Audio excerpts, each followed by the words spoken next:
Shine sur Meorot à Emouna, de Chavadarat. Erev Tov. Donc le sujet dont on va traiter ce soir, c'est la Emouna. Alors on va commencer sur le texte déjà, après on développera ensemble, et j'espère qu'il y aura des questions. Aemuna, Ena, lo sechel, velo regesh. D'abord il faut que ce soit bien clair, que la Emouna n'est ni intellectualisme, ni émotion. Bien que très souvent les gens pensent que la Emouna c'est au niveau du regesh, au niveau des émotions, du sentiment. D'autres ils disent au contraire, c'est une recherche fondée sur un intellectualisme, etc. Donc d'abord avant tout, le Rav Kook fait la négation de ces deux erreurs. La Emouna, elle a lo sechel velo regesh. Ça ne veut pas dire qu'il faut être idiot pour être Mahamine, ou qu'il faut être quelqu'un avec aucune émotion pour être Mahamine, mais ça veut dire autre chose, que c'est bien au-delà de tout cela. Donc la Emouna n'est ni l'intellectualisme, ni les émotions. Et là, donc qu'est-ce que c'est la Emouna? Giloui Atzmi Ayoter Esodi Shel Mahut Beneshama.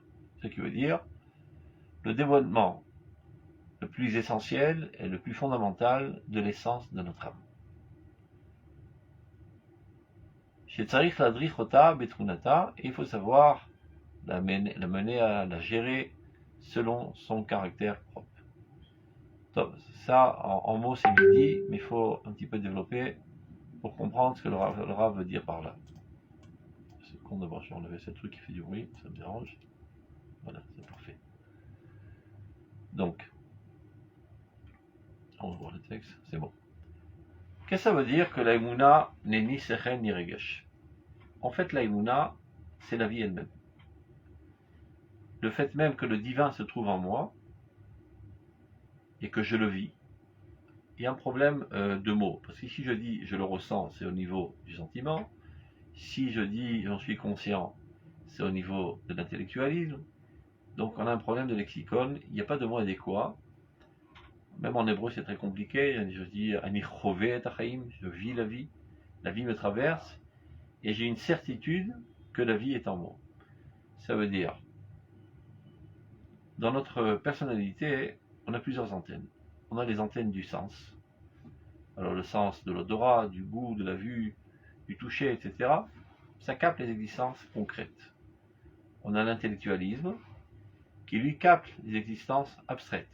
Je m'explique. Par exemple, si je vois un oiseau voler en l'air, ben, ce que mes yeux voient, c'est une masse de chair qui survole. Mais ce que mon intelligence voit, c'est de comprendre quelle est la loi physique qui permet à cet objet de tenir en l'air, de ne pas tomber. C'est pas quelque chose qui se perçoit avec les yeux, avec les oreilles, avec le nez, etc. Ça se comprend intellectuellement, mais ça n'a pas d'apparition matérielle. C'est une existence abstraite.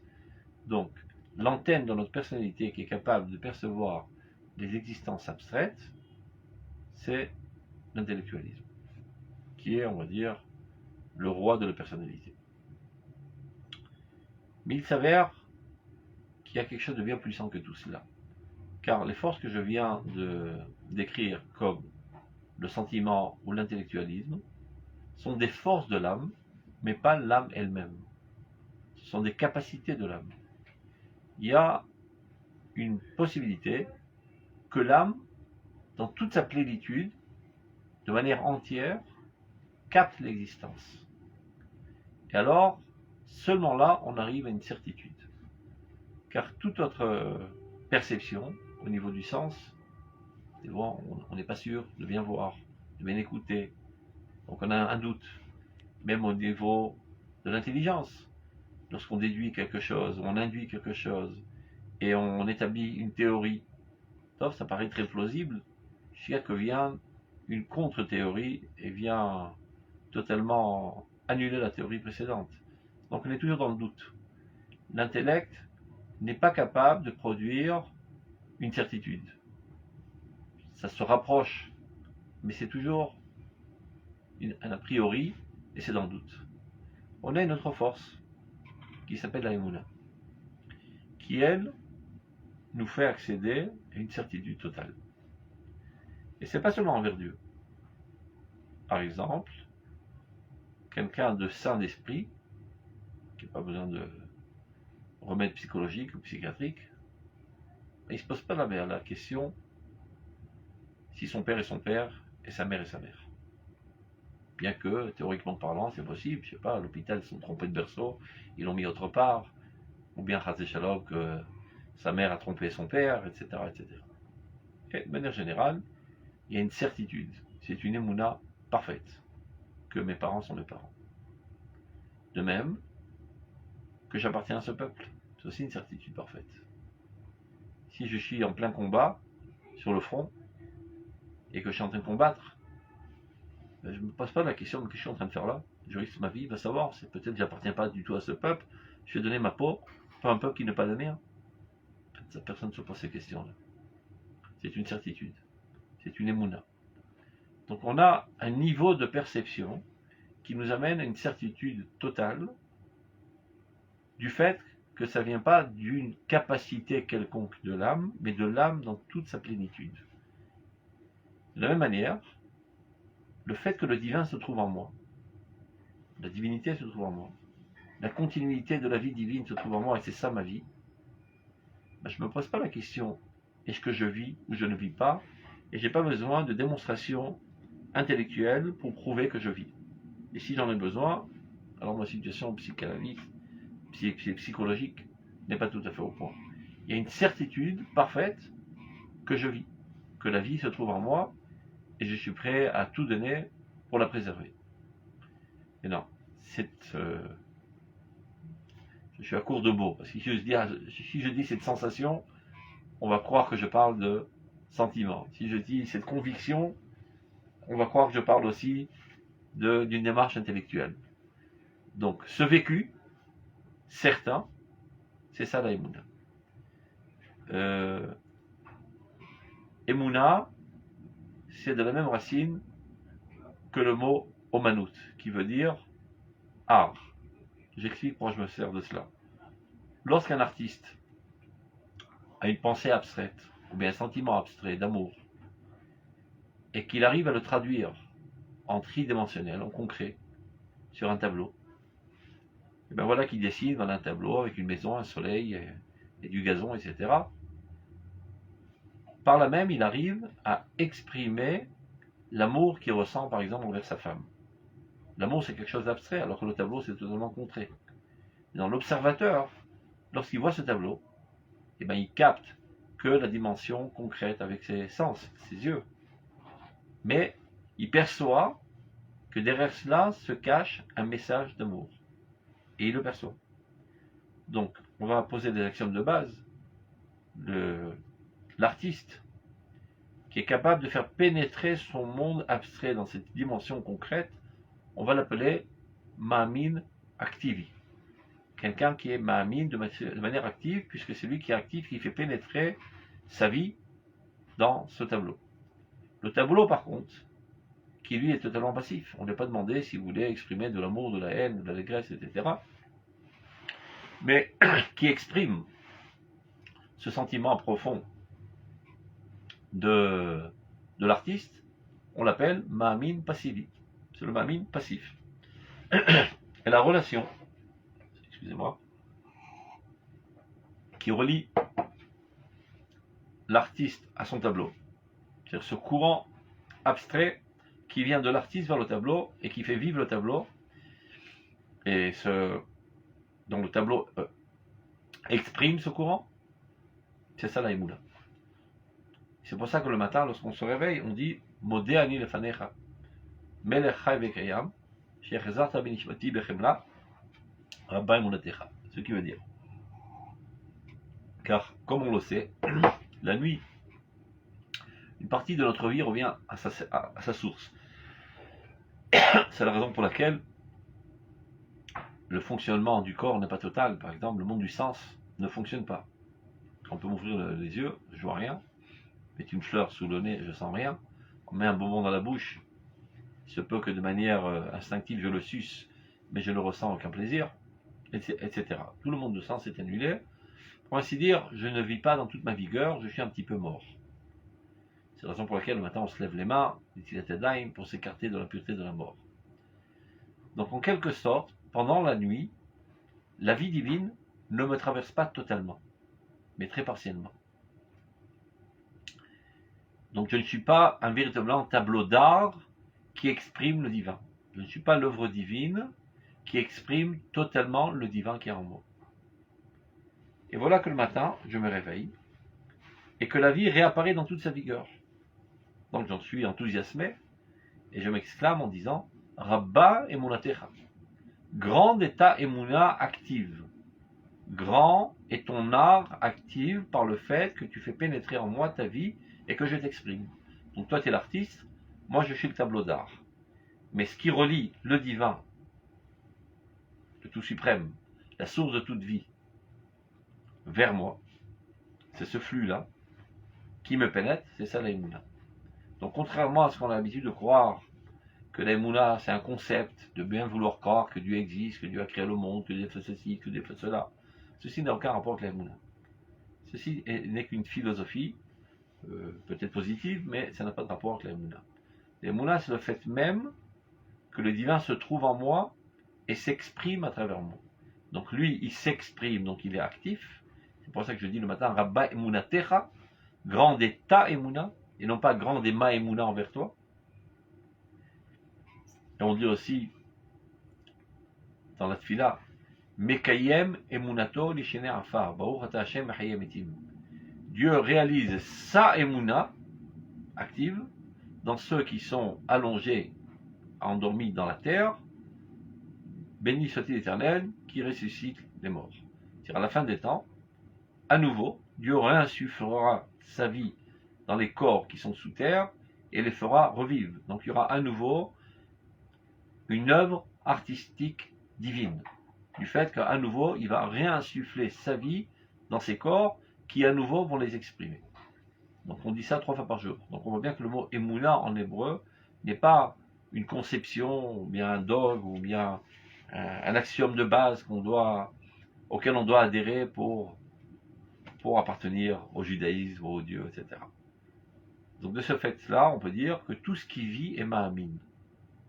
Pas d'afka les juifs, les hommes, les vaches, les chats, les papillons, les fleurs, les pierres. Et tout vit. Tout n'existe que par la vie divine qui s'y trouve, sans quoi ça n'existerait pas. Il y en a qui vivent plus, il y en a qui vivent moins, il y en a qui ont une plus grande richesse du développement de la vie divine, d'autres une pauvreté de la vie divine. Vous comprenez qu'un homme, avec sa capacité intellectuelle, etc., exprime beaucoup plus la vie divine qui est en lui qu'un chat. Et un chat beaucoup plus qu'une fleur. Et une fleur beaucoup plus que l'inerte. Mais ça ne veut pas dire qu'il n'y a pas de vie dans l'inerte. Évidemment, il y a un mouvement constant. Et dans les fleurs, et dans les c'est tout la même vie. C'est vrai qu'en hébreu, le mot vie, qui veut dire chaim, a une connotation de pluriel. En fait, c'est Baruch Chaya Olamim. Béni soit le vivant des mondes. Il y a un seul vivant, une seule vie. Selon les réceptacles, elle apparaît de manière différente. Si vous voulez un exemple, l'électricité. Elle court dans les fils électriques, et voilà qu'elle allume un méavrère. Comment dire méavrère? Ce qui fait du vent, là. Comment on dit ça en français? Ventilateur. Un ventilateur. Donc, la seule chose que ce bout de ferraille est capable de faire avec l'électricité, c'est de tourner et de faire du vent. La même électricité rentre dans un frigidaire, dans un réfrigérateur, et ça fait du frais. Ou bien dans un autre appareil, ça fait du chaud. Et voilà que ça rentre dans un ordinateur. Alors là, ça fait des choses très très intelligentes, et si Birlal, il y a de l'intelligence artificielle, ça peut presque être équivalent à l'intelligence humaine. C'est extraordinaire, tout ça a été dans l'électricité, et les réceptacles l'expriment de manière différente. De même, la vie divine, elle est une, elle est grandiose, elle est infinie. Selon les réceptacles différents, elle apparaît d'une manière ou d'une autre, plus riche ou moins riche. C'est pour ça que c'est une connotation plurielle, parce qu'il y a une infinité de dévoilements de cette vie divine, donc on appelle ça au pluriel. Mais en fait, il y a une seule vie divine. Donc cette vie divine qui se trouve en moi, et qui fait vivre tous les mondes et tout ce qui existe, c'est ça la Emouna. Et non pas un concept intellectuel, et non pas un enthousiasme émotionnel, etc. etc. Il est vrai que je me dois de comprendre qu'est-ce que cette vie, qu'est-ce qu'elle est. Donc là, j'étudie la Emouna. Il est vrai aussi que je peux ressentir la vie. Alors, je suis en extase de cette Emouna. Mais ces deux-là ne sont que des outils aux mains de la Emouna et ne réalisent pas la Emouna elle-même. Est-ce que c'est clair jusqu'à présent ou bien je continue à parler tout seul? Parce que je ne sais pas où vous en êtes, si vous ne posez pas de questions, je risquerai de m'envoler tout seul et de vous laisser à terre. Donc, est-ce que c'est clair pour tout le monde? Y a-t-il des questions? Non? C'est bien mieux aujourd'hui. Alors, on reprend le texte. Aemuna est dans l'osechel veloregesh. Donc, l'Aemuna n'est ni intellectualisme, ni émotion. Et là c'est la définition la plus exacte. Gilouy atzmi. Un dévoilement propre. Ayoter yasadi, le plus fondamental. Shel mahut aneshama, de l'essence même de l'âme. Maintenant, il faut savoir la diriger, l'orienter selon son caractère propre pour qu'elle soit capable de s'exprimer de manière exacte.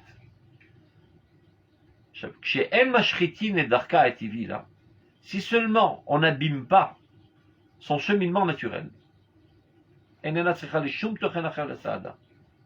besoin de rien. Elle a besoin d'aucune aide. C'est-à-dire quelqu'un qui marche normalement n'a pas besoin de béquilles. Si tu as recours à des béquilles, c'est parce que tu as perdu ton marché naturel. Donc a priori, la Emouna n'a besoin ni d'intellectualisme, ni d'émotion. Elle sait se débrouiller tout seul, elle sait s'exprimer tout seul, elle s'exprime au mieux lorsqu'elle est naturelle et saine. Elle a imotza be'atzma et akol. Elle s'y retrouve tout seul. Par contre, lorsqu'elle s'affaiblit, elle commence à être malade. Alors, la nécessité d'avoir recours à l'intellectualisme, aux émotions, pour frayer son chemin. Et surtout, ne pas faire de fortiori. De dire, si celui qui a les jambes cassées, en prenant des béquilles, il arrive à marcher, et bien moi qui ai des bonnes jambes, si je prendrais des béquilles, je marcherais encore mieux. Eh ben non, tu vas te prendre des pas dans les béquilles et te casser la figure. Les béquilles, c'est pour les gens qui ont des problèmes aux pieds. Donc, toutes ces outils artificiels de démonstration intellectuelle, ou bien un certain essai de rentrer dans un certain enthousiasme pour parvenir à la Emouna, c'est pour les gens malades. Les gens sains n'ont pas besoin de cela. Les gamazes, et même quand elle est malade, et qu'elle a recours à ces outils, elle doit toujours continuer de connaître sa valeur propre.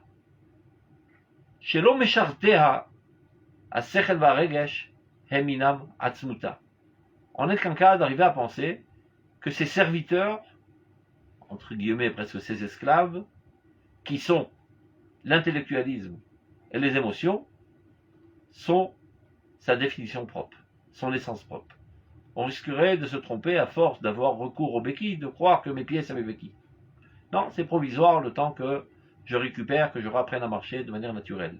Mais en aucun cas, croire que les démonstrations intellectuelles, etc., sont la Emouna elle-même, ce sont des outils provisoires, le temps de retrouver la Emouna la plus saine.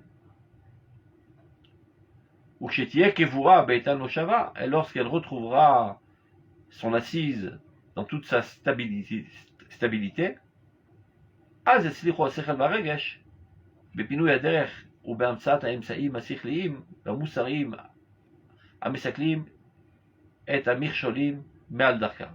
C'est-à-dire, lorsque il y a une assurance totale que la Emouna est l'essence même de la vie et que provisoirement, accessoirement, je me sers du sechel ou du regesh pour frayer mon chemin et pour enlever toutes les entraves, alors elle réussira. Mais si elle commence à perdre son assurance et de croire que l'essentiel de la Emouna, c'est le sechel et le regesh, alors on peut dire qu'elle est morte, cette Emouna. Top, on continue. 2 secondes, excusez-moi, je n'ai plus à côté.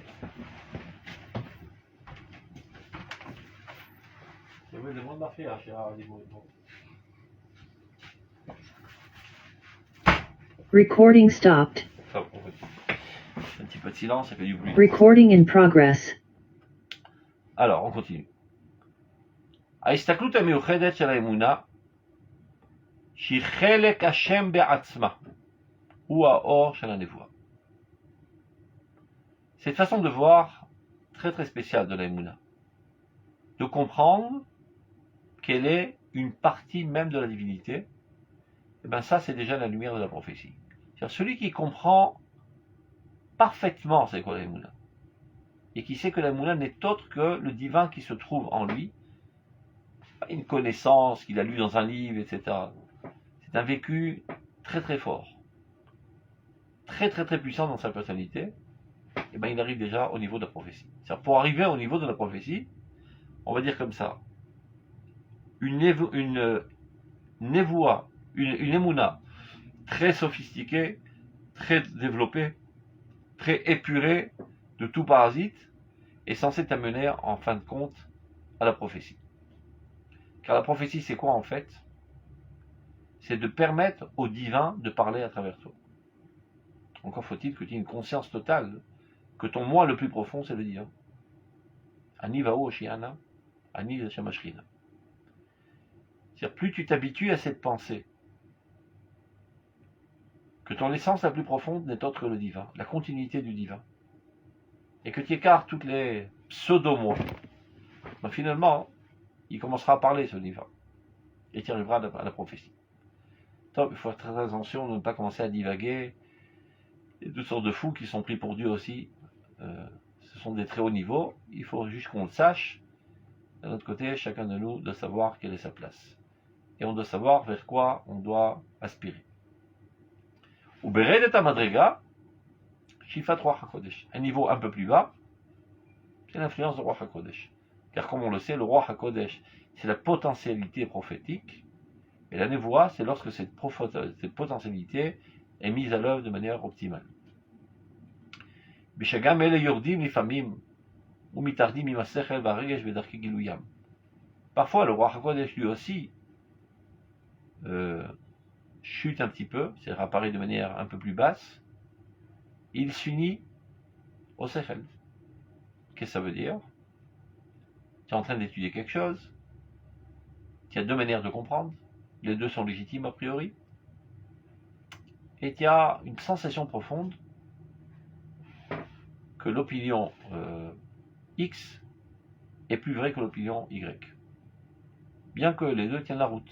Si tu te bases sur des démonstrations en cherchant des sources, etc., quand tu étudies la Gemara, tu peux trancher de cette manière ou de cette manière, ça paraît les deux aussi bon. Mais un ressenti très très fort qui te pousse à opter pour X et non pour Y. Mais il faut savoir si c'est du Ruach HaKodesh qui s'habille sous forme d'intellectualisme. Ça peut être aussi au niveau du Regesh, un sentiment très très très fort. Ça peut être au niveau du Ratson, de la volonté. Comme le mentionne par exemple, le décrit le Moré Nevuchim dans le chapitre 2, paragraphe 45. Il dit la chose suivante. Tu te trouves dans une situation dans laquelle il y a une injustice flagrante. Par exemple, tu sors de chez toi et tu vois 10 brigands armés jusqu'aux dents qui s'en prennent un petit enfant. Réaction intellectuelle, logique, rationnelle, tu te dis que puis-je faire? Si je rentre, je vais me faire moi aussi assassiner. C'est vrai que ça fait énormément de peine de voir cet enfant-là en danger, mais 2 contre 10, en plus un petit enfant et un adulte, aucune chance. Donc tu prends de l'écart et tu t'en vas. Ça c'est une réaction rationnelle. Il se peut, dit le Rambam, que face à cette injustice flagrante, tu ressens quelque chose qui te pousse de l'intérieur très très fortement et qui te dit, il n'est pas possible de laisser la situation telle, il faut agir. Et voilà que tout d'un coup, ta volonté se transforme en volonté de faire et tu rentres dans le tas et tu arrives à leur casser la figure, de neutraliser et sauver l'enfant. C'est pas naturel, c'est un miracle. C'est un miracle déguisé dans les lois de la nature. C'est un esprit divin qui incarne ta volonté et la transforme en volonté de faire et qui arrive à rétablir la justice divine dans ce monde. Ben ça aussi c'est du roi HaKodesh. C'est pas du roi HaKodesh qui te dit l'avenir ou qui te fait comprendre des choses cachées et secrètes. C'est du roi Hashem, roi HaKodesh, Kodesh et Kudsha Berichu, l'esprit divin qui te pénètre et qui te transforme. Donc on voit qu'il y a différents niveaux de roi HaKodesh. Le plus bas, dit le Rambam, c'est celui qu'on vient de décrire. Bon, le courage. Après ça peut être au Regesh, ça peut être au Sechel, et ça peut être au Dimayon, et là on arrive déjà au niveau de la prophétie. Mais tout ça, il faut savoir que ça appartient à la même famille que la Emouna. C'est le divin qui est en moi, qui apparaît sous forme d'abord de vécu très fort avec une certitude parfaite. Ça c'est la Emouna, que tout être a en lui, et il est prêt à tout donner pour sauver ce vécu, que ce soit un chat, une moustique, un instinct de conservation fondé sur un vécu certain. Et en aucun cas, je suis prêt à y renoncer. Quand ça se développe, ça s'étudie, alors ça se comprend, ça se ressent, et ça peut mettre en effervescence et déclencher des volontés de faire, et ça peut après s'exprimer de manière très très haute par une voix divine qui sort de moi, et je commence à prophétiser. Tout ça recourt de la même catégorie. Peut-être l'Emouna, dans son paroxysme, donne la prophétie. En route, Roi HaKodesh. On continue. C'est clair? Pas de questions?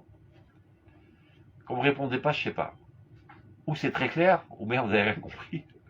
J'ai très mal expliqué. Donc, je suis un petit peu dans le désordre. C'est très clair. Top. Merci pour les compliments, j'espère que c'est vrai. Tsarich Hadat. Shei Ken. Alors, je Une question.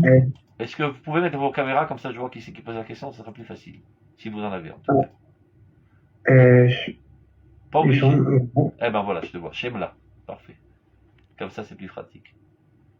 Vous avez dit que le Sechel et le Regesh, au final, c'est juste des moyens pour atteindre la Emouna? Non.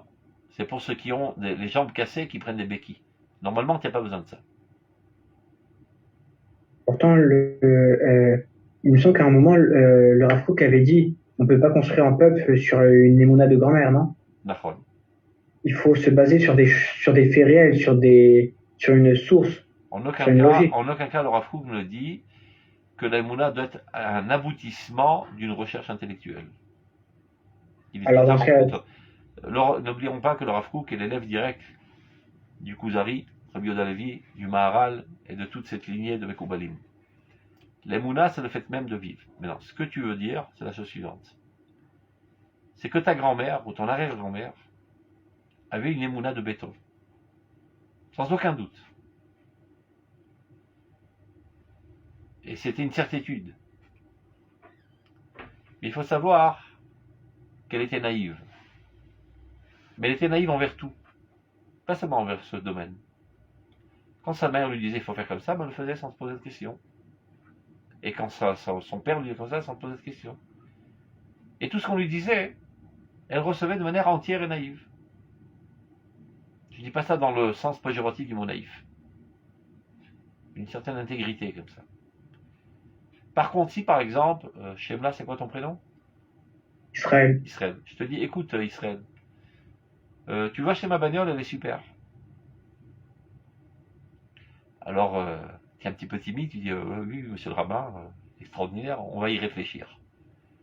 2 secondes après qu'on termine la discussion, tu rentres sur Google et tu commences à voir les caractéristiques de cette bagnole, combien d'essence elle prend, combien de fois elle rentre au garage, etc., etc. Toute chose, aujourd'hui, tu analyses avec un esprit critique.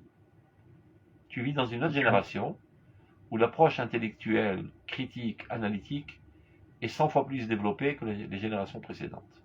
Donc, dit le Rav Kook, il est envisageable de croire que dans tous les domaines de ta vie, tu as un esprit critique, et quand le domaine le plus essentiel qu'est l'Emouna, tu n'as pas d'esprit critique. Donc, sans aucun doute que tu te poses des questions. Seulement, tu n'oses pas les dire, pour ne pas te faire mal voir, pour ne pas te faire griller et continuer à appartenir au clan des religieux. Donc n'aie honte, pose-les des questions. Pose toutes les questions possibles et imaginables. Et cherche des réponses. Pour arriver à une émouna shnema que ta grand-mère avait. Donc l'essentiel, c'est la émouna. Et la émouna est bien en-delà du sechel. Maintenant, il se peut que tu aies des questions. Et le Rambam, même, encourage. Da. Mitzvah lida. C'est comme ça qu'il commence. Dans son livre de Yad HaChazaka. Il faut comprendre aussi ta émouna. Mais ce n'est pas un aboutissement de ta compréhension. La émouna, elle est en moi de toute manière. Maintenant, pour mieux la percevoir, mieux la vivre, subjectivement parlant, j'ai besoin aussi de me l'expliquer dans cette génération. Les générations précédentes, ce n'était pas tellement nécessaire. C'est clair ce que j'ai expliqué? Top. On continue. Merci. Rav. Merci, Brad. Au contraire, plus vous posez des questions, plus je suis content. Et plus vous laissez les caméras ouvertes, je suis encore plus content, comme ça j'ai pas l'impression de parler devant un mur. C'est pas sympa de parler devant un écran noir. Donc un petit peu de pitié pour moi. On continue.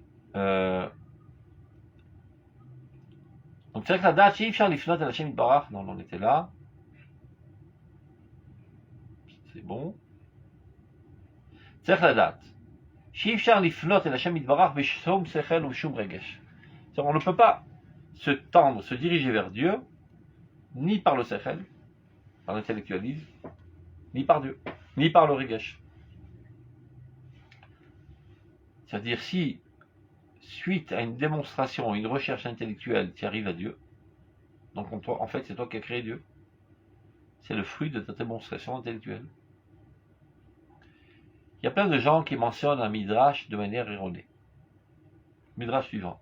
De dire que Abraham Avinu a cherché Dieu. Donc au début il pensait que c'était le soleil, mais après qu'il a servi toute la journée, il a vu qu'il a disparu le soleil. Non, alors c'est pas le soleil, ah c'est la lune. Alors c'est peut-être la lune, et la lune aussi est disparue. Non, alors c'est le feu. Oui, mais le feu il s'éteint avec l'eau. Alors c'est l'eau. Oui, mais l'eau elle s'évapore avec le feu. Et comme ça, de manière éliminative, finalement il en arrive à, tout le monde dit, à trouver Dieu. Ceci n'est marqué nulle part. Le Midrash a dit, c'est vrai qu'il a cherché, c'est toute la liste d'exemples que j'ai donnés. Achid Gala Elav Baalabira. Jusqu'à que ce soit dévoilé à lui, le maître du monde. C'est-à-dire, il aurait pu chercher encore des milliards d'années, il ne serait jamais arrivé à Dieu. Avec le Sechel, on n'arrive jamais à une existence. Il faut que l'existence vienne vers moi, et ce n'est qu'après que mon intellect commence à analyser l'existence. Alors je peux poser des questions. Qu'est-ce que c'est? Comment c'est? Vers quoi ça va? D'où ça vient? Combien ça pèse? Toutes les questions pour essayer de percevoir l'objet avec mon subject. Mais tant que l'objet ne vient pas vers moi, je peux pas poser cette question. Si je vous dis, pose une question sur X, tu vas rester muet. Montre-moi l'objet, de quoi s'agit-il? Ce n'est qu'alors que je peux l'appréhender, poser des questions, etc. Donc le sechel, l'intellect, il n'est pas dogmatique, il ne peut jamais créer une existence. Il ne peut que appréhender l'existence, l'apercevoir et commencer à l'analyser. Donc le divin, on ne peut pas le percevoir par le sechel. Une fois que le divin vient vers moi, j'essaie de le comprendre, de le ressentir, etc. Et bien quand est-ce qu'il est venu vers moi? Quand j'ai commencé d'exister. Ça veut dire le divin qui a traversé mon papa et ma maman, la vie qui était en eux, qui se sont unis, et voilà qu'il y a une ovule fécondée. À ce moment-là, le divin la pénètre. Et c'est mon moi. C'est ça ma vie. Maintenant, il est en moi. C'est un fait absolu. Maintenant, c'est de comprendre. C'est quoi ce moi? Comment il doit s'exprimer? Comment je le ressens? Qu'est-ce qu'il doit faire? Ça, ce sont les questions que je me pose après que j'ai la certitude totale, non pas fondée sur une démonstration intellectuelle, mais sur une perception de mon moi par mon moi moi-même. C'est dur à dire en mots, mais on n'a pas d'autres mots parce que malheureusement c'est le langage français surtout. Encore en hébreu, ça passe. Tu peux dire l'achvot et achaim. Aujourd'hui, dans l'hébreu moderne, le mot chavaya veut dire des expériences, des extases. Mais à l'origine, le pshat, le plus élémentaire du mot l'achvot, C'est exactement ça. C'est le fait que la vie me traverse. Chava, la première femme, première mère, Em Kol Chai. Elle est la mère de tout vivant. Elle engendre la vie. Chavaya, c'est la vie elle-même. Top. Donc on reprend.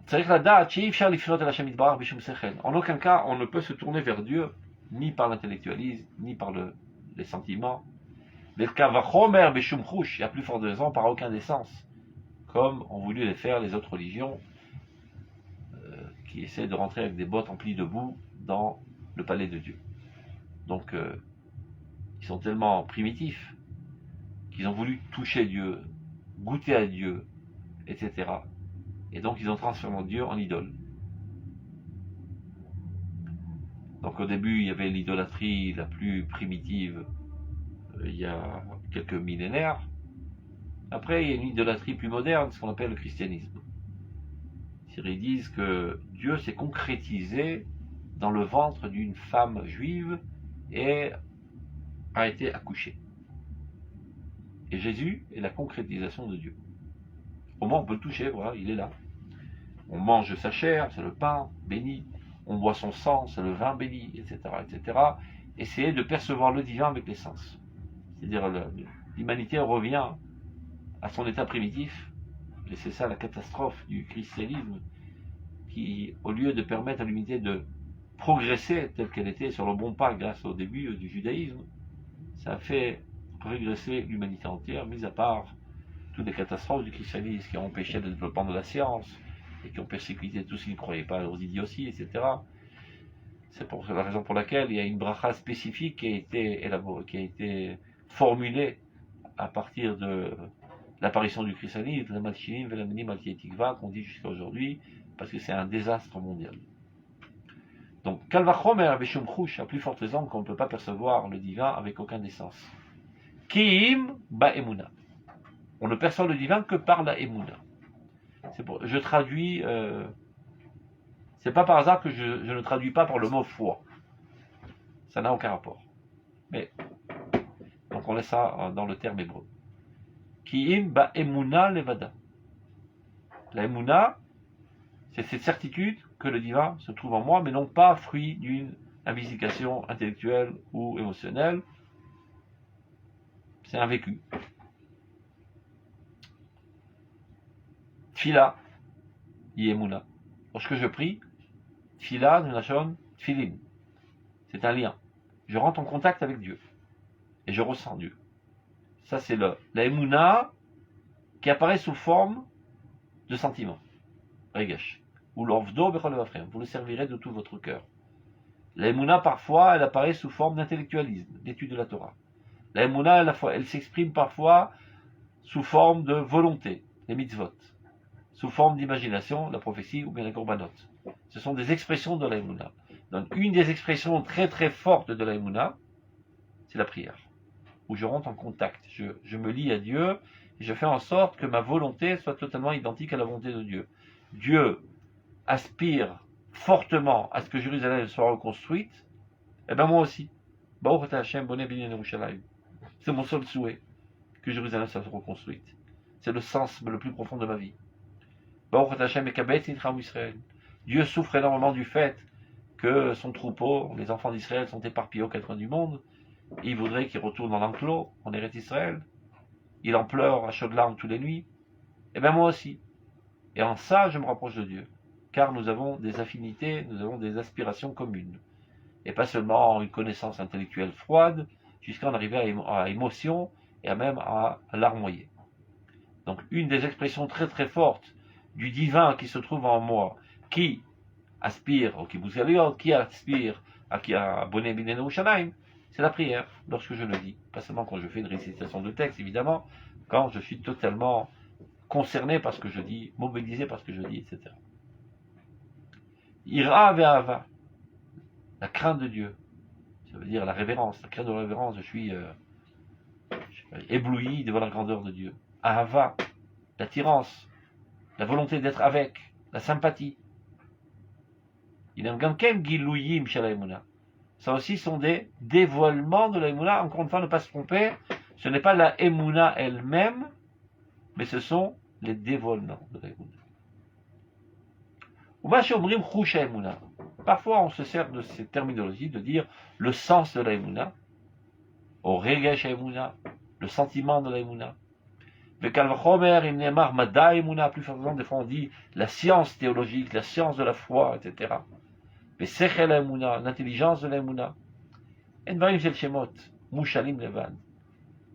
C'est-à-dire, c'est un jargon, une terminologie empruntée par manque de mots. N'ayant pas de mots, comme j'ai dit depuis tout à l'heure, vous voyez comment j'ai des difficultés à exprimer ce que je veux dire, parce qu'il n'y a pas de mots, donc on se sert de mots. De manière générale, il faut savoir que dans toutes les langues, et même dans l'hébreu d'ailleurs, il n'y a pas tellement de mots pour les existences abstraites. Donc on emprunte des existences concrètes. Je vais vous donner un exemple. Et des fois, ça fait très drôle, parce que dans cet emprunt, on se sert de termes totalement contraires. Tu peux dire, ce que je vais vous expliquer maintenant est un concept très très très profond. Top. Maintenant, je vais formuler ça d'une autre manière. Ce que je veux vous expliquer maintenant est un concept très très très très haut. Et je vais dire exactement le contraire. Très profond et très haut. En fait, c'est ni profond ni haut parce qu'un concept n'a pas de hauteur, n'a pas de basseur, n'a pas de bassesse. Mais j'essaye de faire véhiculer mon ressenti par des mots. Alors, ce que ressent quelqu'un qui se trouve devant un abîme très très profond et ça lui fait waouh, c'est ce que tu devrais ressentir suite au concept que je vais t'expliquer. De même, ce que ressent quelqu'un qui se tient au pied de l'Himalaya et ça le fait waouh, eh ben c'est ce que tu devais ressentir quand je t'explique ce concept. Mais en fait, je n'ai pas de mots pour les dire, donc j'emprunte. Ben là aussi, dit le Rav Kook, parfois on dit Chush Emouna, parfois on dit Regesh Emouna, Sechel Emouna. C'est parce que, par manque de termes, c'est mouchal, c'est emprunté d'une autre sphère. Car à vrai dire, Atzmut Emouna, l'essence même de la Emouna, Ena Shum Davar Mehem, n'a aucun rapport avec cela. C'est une profanation de la Emouna de croire que la Emouna est une démarche intellectuelle, ou bien une démarche émotionnelle, encore pire, une démarche sensorielle. Kim Eliona Mikol, elle est bien au-delà de tout cela. Shanba Marsor Mikol, elle ne manque de rien, elle n'a besoin de rien, elle n'a besoin d'aucun outil. Shekolelet Bardut Ushlemut Eliona et Atamtzit Eter Mufra Vechazak Mikol Alal. Elle comprend en elle l'unité et la perfection la plus suprême, et le concentré, le meilleur et le plus fort de tout ce qu'on vient de décrire. C'est le centre nerveux premier qui donne naissance à l'intellectualisme, et qui donne naissance aux émotions et à la volonté, etc. C'est la vie elle-même. Nefesh Atzma, c'est la Emouna. Emouna, Amufat Ma'olam. Maintenant, il y a plusieurs canaux qui nous amènent à intensifier, à développer, à sophistiquer, à élaborer notre Emouna. Emouna Amufa'a Ma'olam. La Emouna qui nous provient, qui est influencée du monde. Emouna Tivit Aistaklutit. Comme le Rambam par exemple dit. Tu observes les astres, ben tu es époustouflé de la grandeur du cosmos. Et de la grandeur de Dieu qui a fait ce cosmos. Et de suite tu tombes amoureux de Dieu, dit le Rambam. Ou bien je sais pas, tu essaies de comprendre comment l'activité cérébrale fonctionne. De manière microscopique, à une vitesse vertigineuse, etc. Tu restes époustouflé de la grandeur de Dieu. Marbouma Hashem.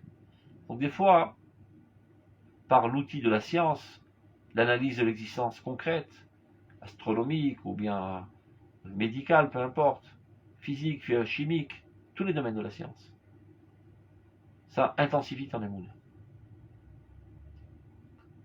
Emouna Mufama Torah, il y a une Emouna qui nous parvient par l'étude de la Torah, qui elle aussi, à Maor Sheba Marzir le Moutab, la lumière divine qui s'y trouve, fait un effet chimique avec ta vie elle-même. Il y a une coproduction, un charadadit, un enrichissement de ton âme. Et la lumière divine qui se trouve dans la Torah ça bouillonne ensemble et ça intensifie ton émouna aussi. Émouna anisite, amosoratite, miraculeuse, traditionnelle. Ve'émouna tochit, amoufa'a ma'amake neshama. Il y a une émouna intérieure qui, elle, provient, qui est influencée du plus profond de mon âme, sans avoir recours ni à l'observation des astres, ni à l'étude de la Torah même, de mon âme. Je suis à l'écoute de mon âme. Mon âme me parle. Mipnimiyut, achush emuni, beterom omko. Ouais, lui-même se sert de cette même terminologie. Du plus profond, du sens emuni, dans l'abîme le plus profond de son intériorité. Donc, ces trois canaux, ou canaux on dit je crois, Em Shlosha Orot Dolim, réalisent trois grandes lumières. Chacun d'entre eux a ses conditions de travail pour apparaître au mieux. Mais Doresh Tafkidim Yuchadim exige des rôles spéciaux. Chacun a son rôle dans le bâtissement de ta personnalité. Même les familles mitrakvim ou mitmazgim zeimze. Parfois, il y a une composition de ces trois lumières et construisent ensemble une harmonie qui élabore davantage ta personnalité. Beshilouvé kochotem, dans l'entrelacement de leurs forces. Veyesh, il peut arriver parfois, chez Ruach Achat Mehen, Ba'a Memlo Sa'arata. Une des trois forces est tumultueuse, est en tempête, et donc elle prend le dessus sur les autres forces. Elle est tellement forte, elle est tellement dominante, qu'elle risquerait de mettre en bémol les autres forces. Elle veut conquérir tout ton cœur et être biladite, exclusive. Et toute la démarche de ta vie. C'est-à-dire az. Bet shiltona miuchad, à ces moments-là où elle prend les rênes exclusives de ta vie, la date savoir comment se comporter avec les autres forces, comment les ramener à la vie, comment leur donner aussi une part à la gestion de ta vie. Shinam azomdi mematzav shel dormota, dormir. Ils sont dans une situation de sommeil, parfois même de torpeur, d'agonie. Vinamolim az limkoram elion. Donc il dit le Rav, n'ayez crainte. Ça ne veut pas dire qu'elles sont mortes, qu'elles ont disparu. Parfois, elles vont se ressourcer. C'est comme quand tu vas dormir. Et voilà que le matin, tu te réveilles dans toute ta fraîcheur. Donc il y avait deux forces qui n'étaient pas dans toute leur vigueur. On laissait place à la troisième force pour gérer ta personnalité. Et eux, ils sont en sommeil. Et dans ce sommeil, en fait, ils vont se ressourcer à la source divine et reviendront à l'attaque de plus belle plus tard. Il est Bematzav chez le Dormota. Vinam olim azlim kora medion, elles s'élèvent à leur source la plus suprême, l'achlif quoi, pour changer de force, pour recharger les batteries, on dit, velavo betosef et brachot, et ultérieurement réapparaître avec une force bien plus grande. Ve'achia chadasha, et une réanimation nouvelle dans ta personnalité. Ashlemut shel emuna. Quand est-ce qu'on peut parler de Emouna parfaite?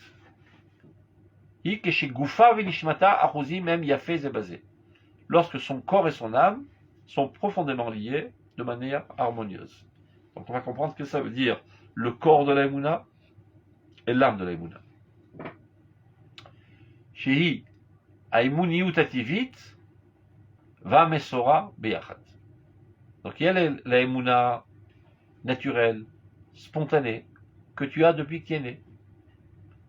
Il y en a une autre qui est élaborée, étudiée par la Torah, par l'admiration du monde, qui viennent mêler un petit peu ton aspect intellectuel à ta émouna. Et bien cette deuxième n'est que le corps de la émouna. Et le corps est toujours secondaire à l'âme. L'essence la plus profonde, la plus réelle de notre existence, c'est notre âme. Son apparition dans ce monde-ci en tridimensionnel, c'est notre corps.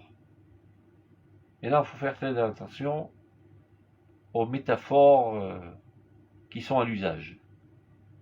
comme si que le corps était un costume extérieur à l'âme. Non.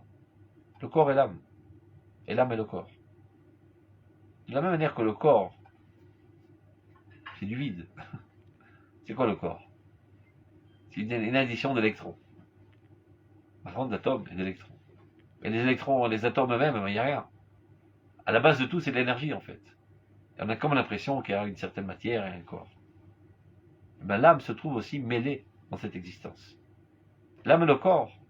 C'est-à-dire l'âme, dans ce monde-ci, elle devient corps. Quand elle n'est pas dans ce monde, elle n'a pas besoin d'être corps. Ce n'est pas deux choses différentes. L'âme se trouve dans les molécules, dans les atomes, dans l'énergie. Mais c'est quand même le corps. Alors de même, si on reprend la métaphore, il y a la Emouna elle-même, et après, tel que je me l'explique, tel que je la ressens, tel que je l'exprime en action, c'est le corps. C'est-à-dire c'est un dévoilement secondaire de l'essence. Et il est nécessaire qu'il y ait ces deux ensemble pour que tu sois parfait, pour que tu vives. De la même manière que toi, c'est ton âme et ton corps, et dès que c'est disloqué l'un de l'autre, c'est la mort. De même, la émouna naturelle, qui ne s'exprime pas de manière concrète, elle risque de mourir. Le corps tout seul, sans âme, eh ben c'est un cadavre. Donc il explique comme ça, regardez. Be'akishurim sheben haguf haneshama, dans les liens qu'il y a entre le corps et l'âme. Il y a énormément de trésors, de lumière et de vie. C'est la situation la plus saine, la plus harmonique. Parfois, il y a un appauvrissement du contact, du lien. Il peut arriver que la émouna naturelle et la tradition se disloquent l'un de l'autre. Ça veut dire que quelqu'un, véritablement, il a de la émouna, mais il n'exprime pas ça de manière traditionnelle, telle qu'on avait l'habitude de l'exprimer. Dans un comportement moral, dans un comportement religieux, dans une compréhension lumineuse et non pas primitive, dans des sentiments purs et nobles. Non, il a une émouna, mais qui ne s'exprime pas. C'est pas parce qu'il ne s'exprime pas qu'il n'a pas d'émouna, il ne faut pas se tromper. Il a une émouna très forte, mais elle n'est pas exprimée. Donc c'est une situation anormale. C'est comme une âme qui ne s'exprime pas dans un corps. Et ça s'appelle une maladie d'émouna. C'est ce qui est arrivé cette dernière génération, où il y a eu un abandon de la religiosité, parfois même de la morale. Alors les gens disent, bon, ce sont des athées. Ils n'ont plus d'émouna. Non, non, non. Il se peut qu'ils n'ont plus d'émouna que toi même. Ils n'expriment pas de manière traditionnelle comme toi. Leur âme émounite est encore très forte en eux. Leur corps émouni n'est pas là. Et donc c'est une situation maladive. Mais ça qu'un attaque de là. Donc elle est en danger. Les fioto aerer chez la pirou cacher la chibour amuta maniskar. De la même manière que lorsqu'on disloque quelque chose qui devrait être normalement associé comme le corps et l'âme.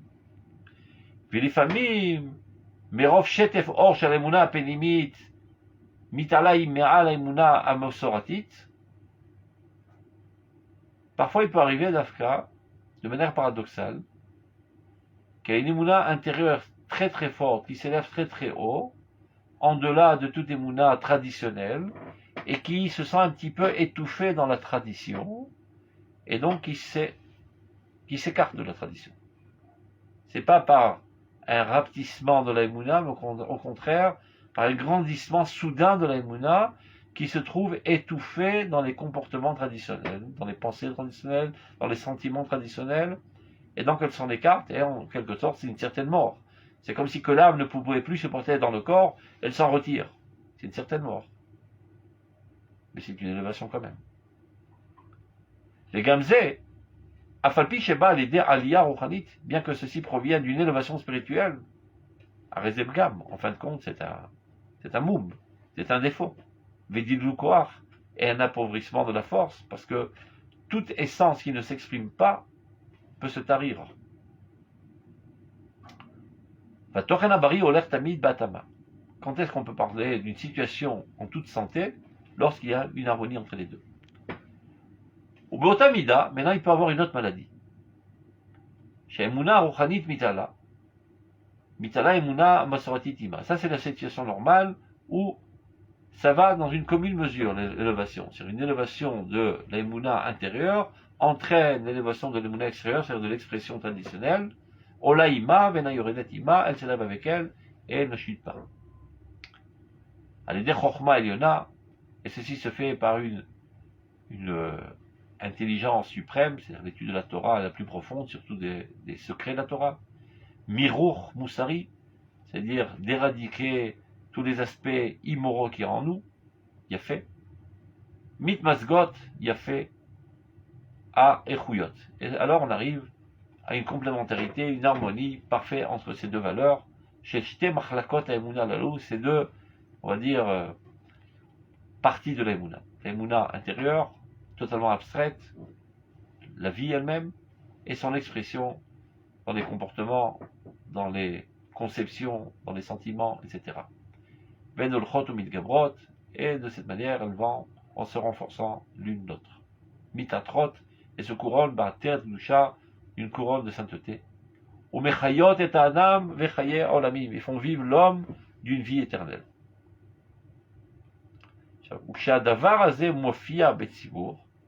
Quand ceci apparaît dans la collectivité, ça l'amène à une renaissance.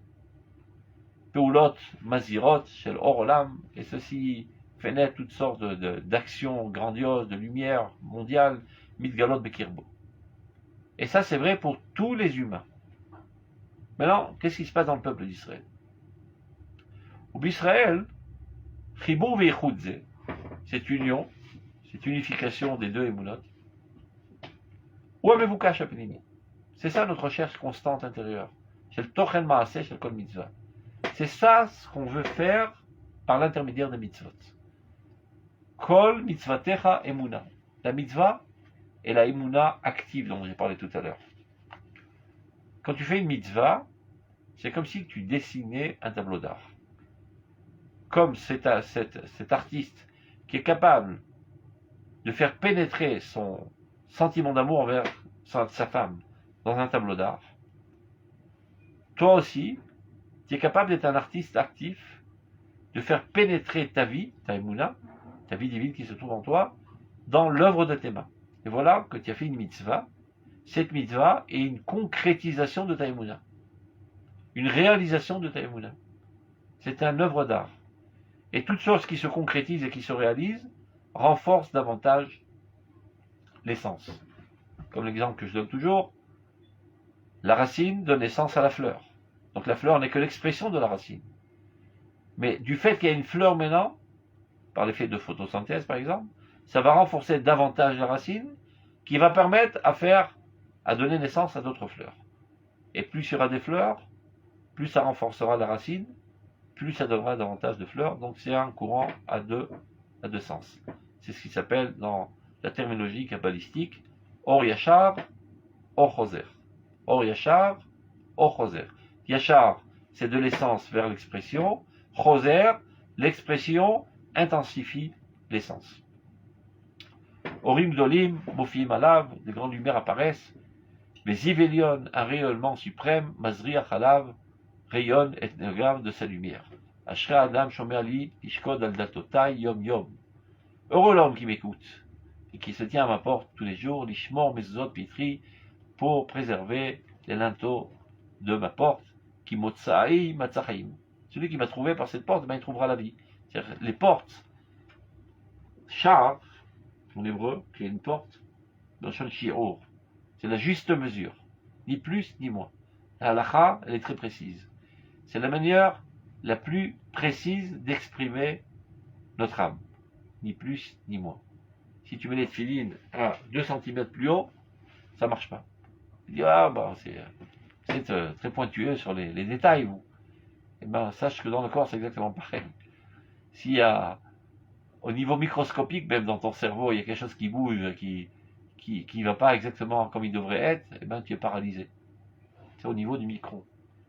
et tout le fonctionnement corporel n'est là, je dirais presque, que pour nous faire comprendre comment marche le fonctionnement de notre âme. Donc si on comprend la nécessité de la précision dans le fonctionnement corporel, qui n'est que la projection de notre essence première, qui est notre âme, on peut comprendre que là-bas aussi, ça nécessite une précision microscopique. Et d'où l'importance très très précise de la halakha, et ce n'est pas des symboles. Voilà, il faut attacher les tefilines pour exprimer mon attache avec Dieu. Bon, si c'est comme ça, je peux attacher mes lacets aussi de la même manière. Alors, pareil, j'ai compris, il faut respirer, bon, j'ai compris le principe. Donc je respirais tous les 10 minutes. Je m'enterrais ma vide au cimetière. Au mieux, en lui prendre de l'oxygène et de sortir du carbone de truc, je ferais l'inverse. Non, c'est très précis. On continue. Emouna notenet et megama chona shalayesh. Emouna nous montre du doigt la finalité de toute l'existence. V'amada est adrachim. Par contre, la science, que ce soit la science, la science, ce qu'on appelle laïque, ou bien la science divine, ce qui est la Torah, les cheminements, les chemins, les moyens d'arriver à cette finalité. V'amada est adrachim ech makirim vetopsim otam. אם יתעצל האדם בישרת הדרכים, תעלם ממנו מגמה. Si quelqu'un fait une hantise et ne s'efforce pas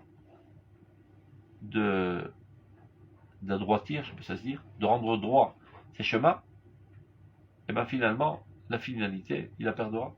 C'est-à-dire, tu te fixes l'objectif, mais si tu prends pas la bonne route, ou bien tu prends pas la route du tout, par fainéantise, parce que ça demande des efforts, et renoncer à certains plaisirs, à s'écarter à certaines faiblesses, etc., eh ben tu n'arriveras jamais à ton objectif.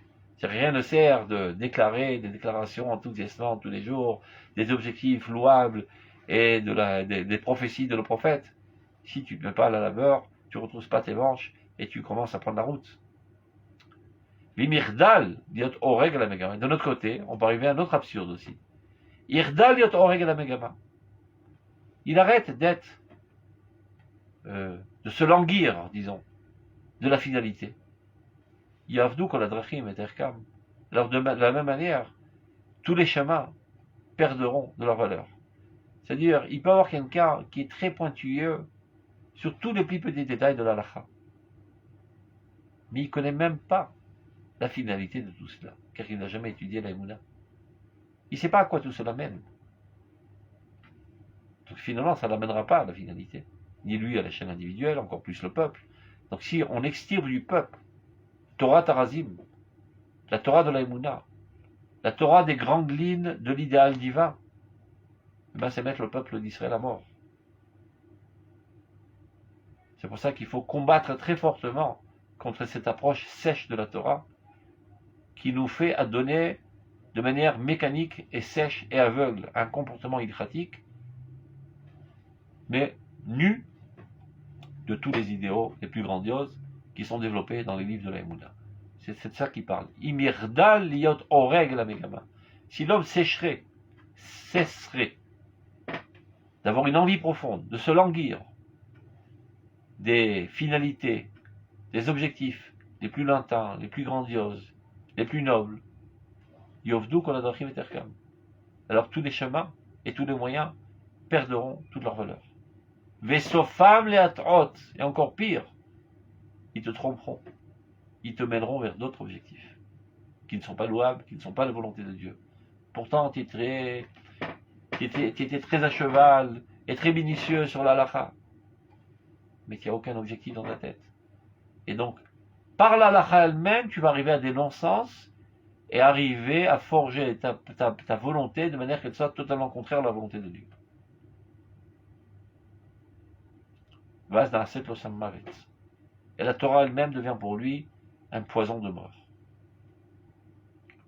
Atzad המדעי שבאמונה הוא תמיד בערך של דרך למגמה. בצד האמוני שבמדע הוא הערך המגמתי של הדרך. Je reprends. L'aspect scientifique, c'est-à-dire l'étude de l'Emouna, הוא תמיד בערך של דרך. C'est le moyen d'arriver à l'objectif. בצד האמוני שבמדע, par contre, l'aspect émouni qu'il y a dans la science et la valeur et la finalité du chemin. Dans un autre texte, le Rav Kook dit de la manière suivante, qui est un petit peu poétique, il dit Botatsura shesh chukim la shira, kacha yesh shira la chukim.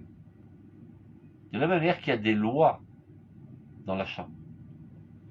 Tu dois faire ici un do bémol, ici un fa dièse, et ça doit être totalement précis. Si tu ne mets pas le doigt exactement sur la barre de la guitare, ça fait bzzzt. Donc il y a des lois très précises pour arriver à une belle chanson. Donc ça c'est l'aspect de la technique qui amène à la finalité. Mais de la même manière, dans chaque détail le plus technique, se cache derrière ça un chant grandiose. Et il faut toujours entrelacer ces deux approches pour arriver finalement à l'objectif. Le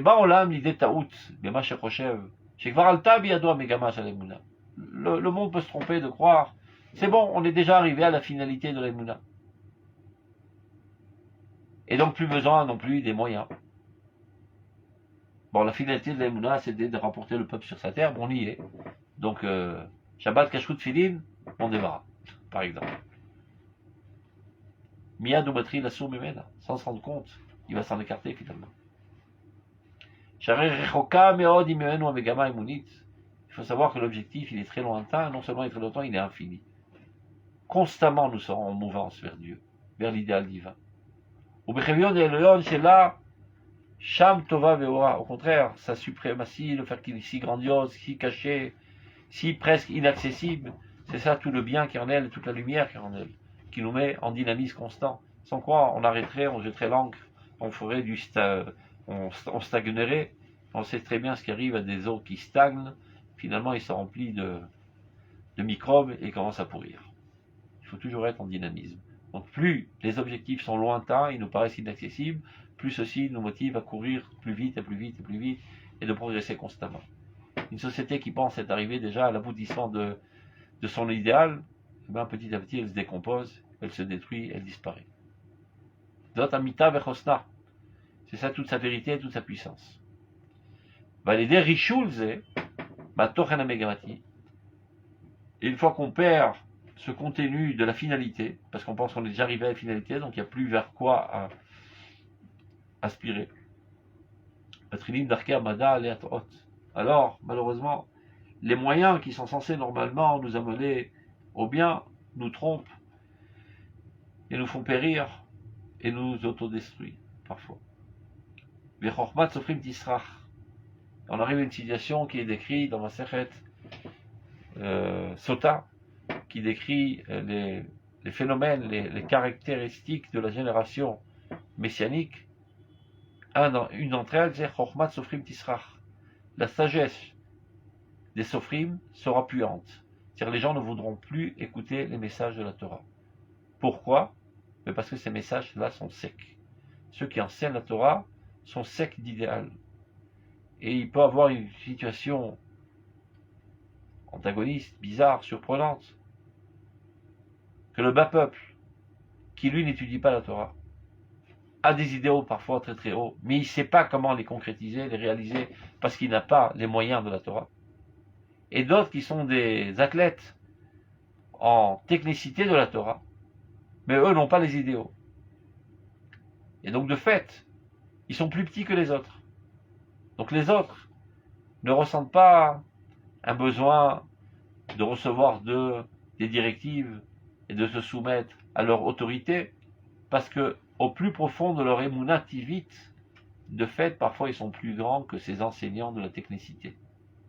Et alors, Chochmat Sofrim Tisrach. Alors elle est puante, on n'en veut pas.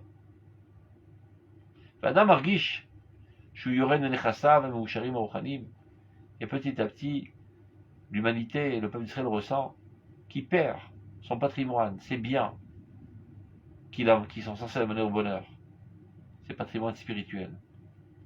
Mais ce courant vivant qui est en lui, qui est la Emouna, qui elle est inatteignable, il faut le savoir. Si on se rapporte à la semaine dernière, Hanouka, c'est le Parakatan Amonar Bekrotamo Shel Kohen Gadol. C'était ces petites fioles qui étaient cachetées par le cachet du Kohen Gadol qui rentre dans l'intérieur de l'intérieur à Yom Kippour. Eh ben, ça c'est inimpurifiable. Ça ne peut pas s'impurifier. Ça reste toujours dans sa pureté première. Donc ce Zerem Achai, ce courant vivant, Bekirbo, au sein le plus profond de lui-même, Mimerom Amegama Eliona, qui provient de la finalité la plus suprême, chez Misham Nertseva Nishmato, et de là a été extirpée son âme, disons, comme une carrière, une pierre qui a été creusée de la carrière, de la roche. C'est de là que notre âme provient. Dochafo la chouv. Ceci le pousse dans son intégrité à retourner. Donc dans une certaine époque, Yesh Chochmat Sofrim Tisrach, un dédain et un mépris de l'enseignement de la Torah parce qu'il nous paraît trop petit, et probablement parce que ceux qui enseignent ne sont pas à la hauteur de la grandeur de l'âme de la génération. Et donc, ils laissent tout tomber, ils s'écartent, ils vont brouter dans d'autres champs, chercher leur bonheur dans des endroits où ils n'ont eu qu'une chance de trouver leur bonheur, car c'est une sous-nutrition pour le peuple d'Israël, tous les courants de pensée qui viennent d'autre part. Et son âme intérieure brûle d'envie de retourner à sa source, retourner à Dieu. Donc ça le pousse à retourner. Volech Mizaker.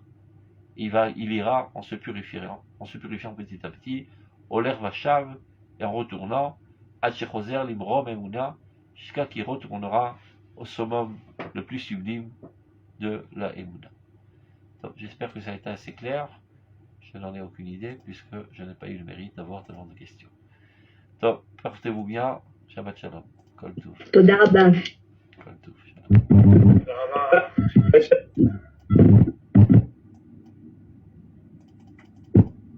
C'est bon. Comment je sors de ce truc-là? Top. Recording stopped. Stop, j'étais Bonjour à tous, Shabbat Shalom à tout le monde.